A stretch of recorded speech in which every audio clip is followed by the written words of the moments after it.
Hello, hello, hello. They say friends are good for our health. Welcome to another episode of Friendship. This is the second episode. And today as you can see, you're having a guest here, of course. Yes, Maybe yes. he can introduce himself. Yeah, as he we paid continue. me 5,000 shillings. My name is Mark Mwangi and I'm held here by hostage. No, I'm joking. My name is Mark Mwangi and I'm glad to be here. That's Mark. Well, as I said before, friends are good for our health. You need a person that you can celebrate with in times of happiness, and you need a person that you can actually mourn with in times of sadness. So that person is a friend. That's what we're gonna talk about today. So Mark, Yeah. naongelea urafiki, sawa. So imagine you're given a chance to mold your perfect friend, putting together all the qualities. How would that person look like? Wait, before we even get to molding a friend, I want to ask you a question. Yes. What do you consider as, what's your definition of a friend? A friend is, well, I need those qualities to be able to find a friend. But anyway, friend is a person, as I said, a person that you can cry with, a person that you can laugh with.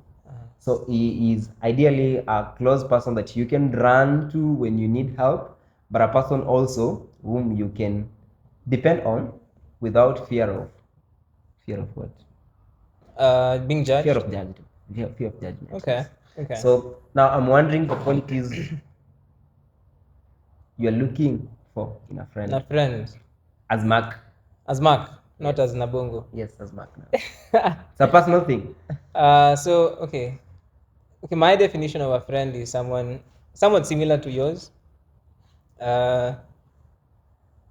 Yeah. Anyways, I don't think I have anything to add there. But then what I can say are some of the Yes. some of the qualities I would look for in a friend. One is honesty. Yes. I really value honesty. Yes. I'd rather someone tells me the truth even if it hurts. The second thing I also value in friendship is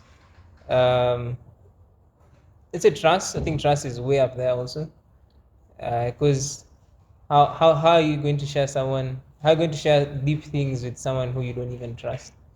Kidogo kidogo you're hearing your stories. Unasikia, ulisikia venye Mark alifanya? Yeah. So Okay, so you need transparency in friends. yeah, of course. Yeah. I hope I'm transparent. No, I hope I'm transparent. But am I your friend? Wait, That's the big question. We shall know that at the That's the big question. Anyways. The big question. Yeah. Am I transparent? Okay, the question is, am I your friend? We haven't even answered my questions. I'm building my friend. Okay. Yeah, Okay, these are really. just two qualities. These are Yes. not. And I think, not even I think, another quality that also needs to be there is they need to be a Christian. Oh yeah. Yeah. But then, let's say the inner circle, of friends. That's a quality that cannot be replaced or removed there. Now I'm interested in the last in the one that you just mentioned. They must be a Christian. So do you have friends that are actually not Christians, or you exclusively have friends who are Christians?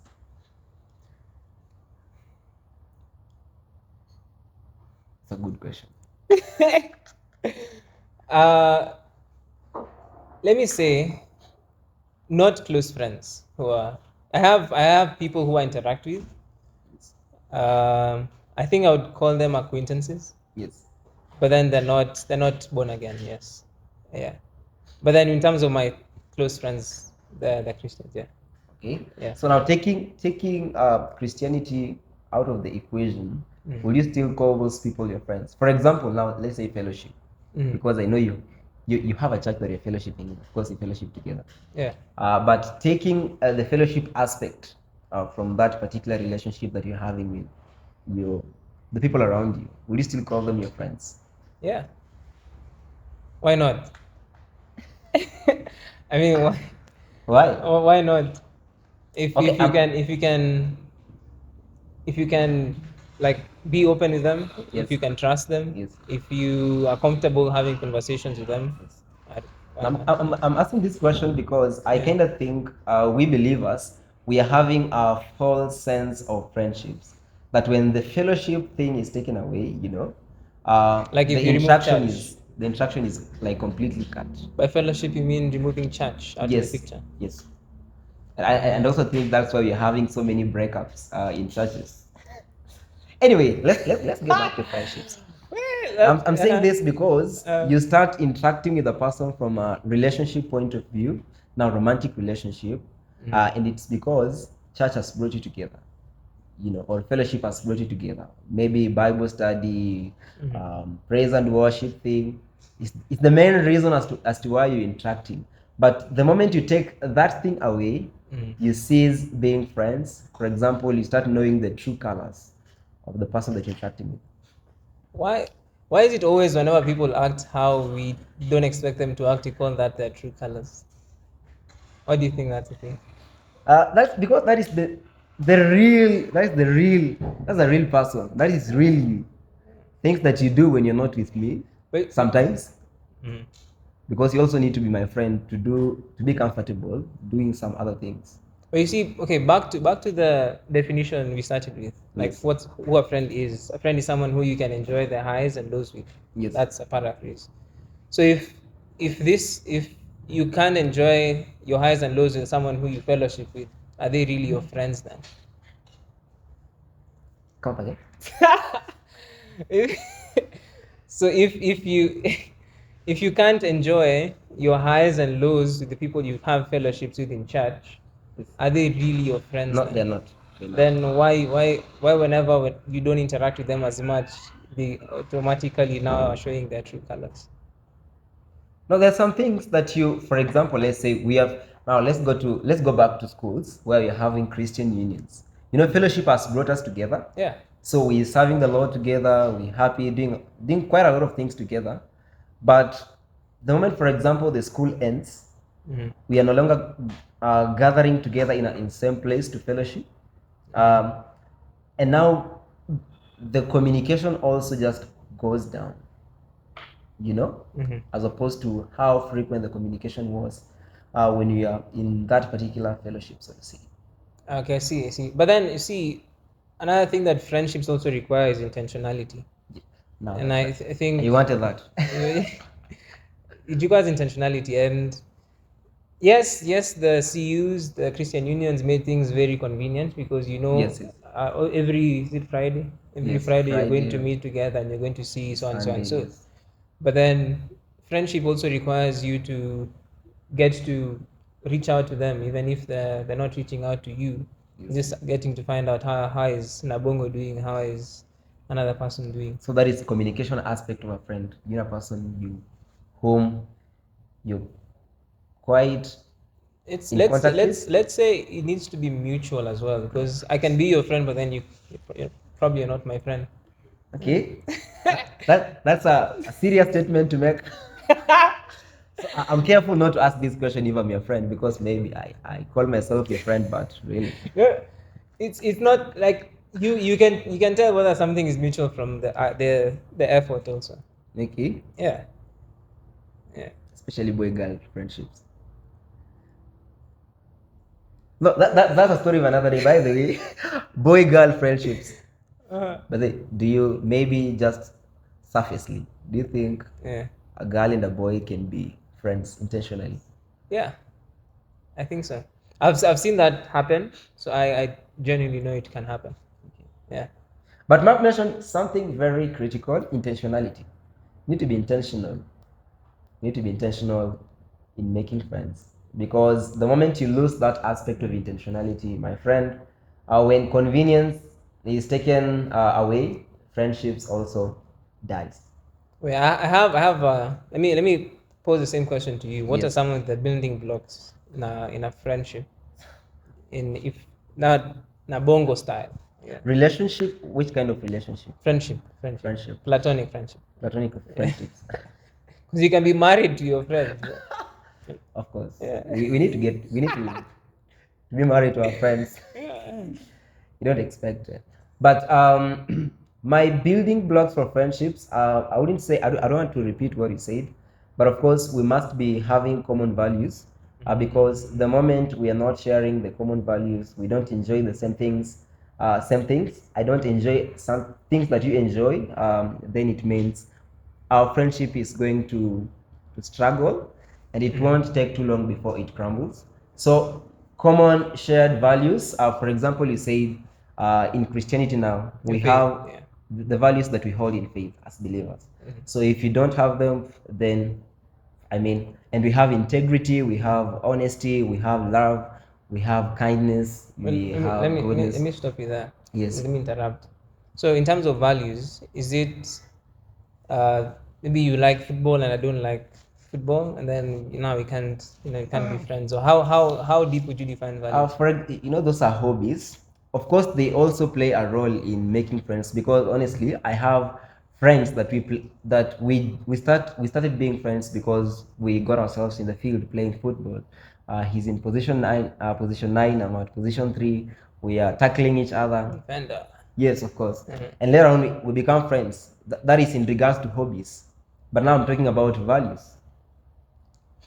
Okay. Yes. So, but hobbies can also, it can be a foundation for a friendship. Okay. Yes, because I can find you, because it's your area of interest. Yeah. So if I find that you're having a common area of interest as me, you like reading books, I also like reading books, we can easily bond and become friends later on. Of course, time will always tell. Yes. So you are just continuing telling us the building blocks. The building blocks Yeah, for your friends. Had I said honesty? Yes, I had mentioned that. Had I said mindfulness? No, I didn't say mindfulness. But I also need to be mindful. I must. What does that mean? Mindfulness. Yeah. Mindfulness comes in when, for example, we are having a conversation right now. There are things that you would say that would hurt me Mm. because you're Okay. not mindful. You're not careful. Oh, of course, carefulness. That's another one. So mindfulness, I must always be mindful of what I'm saying. And of course, for me to be mindful, I need to know what you like, what you don't like, for me to actively practice mindfulness. So a certain level of emotional intelligence. Yes, wonderful. Please. First handshake. I think, Live. by the way, you mentioned emotional intelligence, and I'm having a problem with quite a number of people around me who think they are wise, but really they're not, because their emotional emotional maturity. Don't you think you've had someone's emotions? No, I'm joking. I'm joking.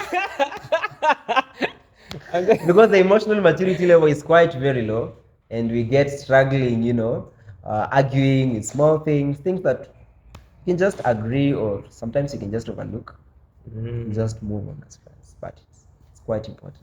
You've reminded me something I learned recently from Paul Washer. Yes. So okay, this is a Christian show. You just Okay. So something that Paul Washer I learned from Paul Washer recently is, even when you're sharing the gospel with people, you don't have to really argue about everything. Yes. Like there's some things that are, let's say, detrimental to their faith. Like Yes.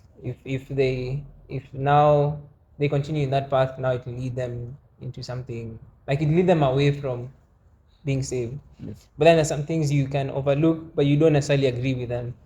So learning how to balance those two, I think that's something I learned. And you talked about how not to argue about everything, and I think that's also very important. Like learning to pick things that you address and things that you just like. He probably learned this in the long run, or maybe you can talk about it after some time. Yeah, now that is maturity. But Mark, maybe the last question: do you think you can help someone to grow to the levels that you are in, or to the levels that you need in a friend? Because sometimes a person is just innocent. It's because they don't know so many things that you know, and they're just being immature. Do you think you can work with them intentionally, so that you can later on maybe term them as your friend? Like it's like you're nurturing a friend. Yes, nurturing a friend. Is it possible? Exactly. I think all friendships have nurture. Like there's some nurturing involved. Like if I spend enough time with you, I know that you prefer, say if you're going through a tough time, you prefer being told either harshly or like soft. So someone will soft. actually prefer Yeah, there's some being people. told things harshly. Well, There's some people who not me. like to get their attention, you're like, You must be it's harsh. better you just be very blunt. You're like, check, you just suck. What And they're a like, mtoto. hey, okay, yeah. But then, yeah. So I think friendships all require a certain level of nurturing, because you don't all of a sudden get to be like friends like 10 year like see how a friendship is now and a friendship is 10 years from now. Like if it's consistent and continuous, it's not the same. So I think all friendships require a certain level of nurturing, but I don't think it's so that you nurture the person to be your friend. Yes. But it's so that you get to relate with each other better. It's not so for your own benefit, but it's for both of your benefits. And I think if I can quote something from John 15, it says, the greatest form of love is where you lay down one's life for one's friends. I'll sacrifice. Yeah, so it's also where you get to prioritize them, and it's through that is when you get to also build that bond and get to grow That's with deep. them. That's deep. It's deep, man. That's deep. Should invite me more. That's deep. I tell you, sacrifice. You need to sacrifice I'm for a joking, friend, I'm by the joking, way. I'm joking. Because talking of levels, you need to intentionally interact with that person. Because sometimes, honestly, people can be immature, and you need to sacrifice quite a lot just to accommodate them. And I'm grateful for that particular point. Maybe now the last one, Yeah. the deal breaker. Uh-huh. Or deal breakers in friendships. Yes. Hey, he won if they just if lying is just their nature, Yes. out the window. Out the window. Uh, another deal breaker. Maybe betrayal and sabotaging stuff. But now, Mhm. what exactly are they betraying if that is one of the deal breakers? How a betrayal would look like to me. You tell me something, Mhm. you'll hear the next time you hear the thing that you told me, you're hearing from a person that you actually never thought will know whatever you told me. Oh my. So I'm leaking Uh, secret information about you to other people. I mean, okay, Or to other people, yes. that would like move them away from the like inner circle of friends. But But it's then still- I'd still relate with them. Okay. It's so good. I mean, But then yeah, but then I'd have a conversation with them and I'd let them know what they did is wrong. yes. Yeah. What if they don't change? I'm not like see me distancing me moving them away from the inner circle is it's more of what do you call it, like it's like putting them far away enough for this not to happen again. Like if let's say that happens and they were inner circle, they now bump them back. So what I tell them is just the surface level things. The weather, it's amazing. Tumia jina ingine, Oh, tumia mimi. they don't know your name. I'm sorry. Anyway, that's wonderful. That's a good session with Mark here. I mean, Yeah. you guys can really learn quite a lot from our conversation today about friendships, about the qualities of friendships, and of course the deal breakers. So I hope you're going to be a friend. Mark, what's your parting shot? My parting shot. Uh, what I can say is learn to love even in friendships how Jesus loves and not how human beings love. Because if you're using your example, like it's so easy to hate the person because like they betrayed you, but then how What did Jesus tell us to do? yeah, to even love our enemies. So, so even though you hate the person, just choose to love them how Jesus loves them, and when you learn how to do that, you get to you get to build even stronger connections in friendships. I think that's what I can say. Wonderful. Thank you very much, Mark. Wait, what's your parting shot? My parting shot is love your neighbor as you would love yourself. Love your friend as you would love yourself. But remember to love them as Christ loves us. Thank you very much. God bless you. Second handshake, live.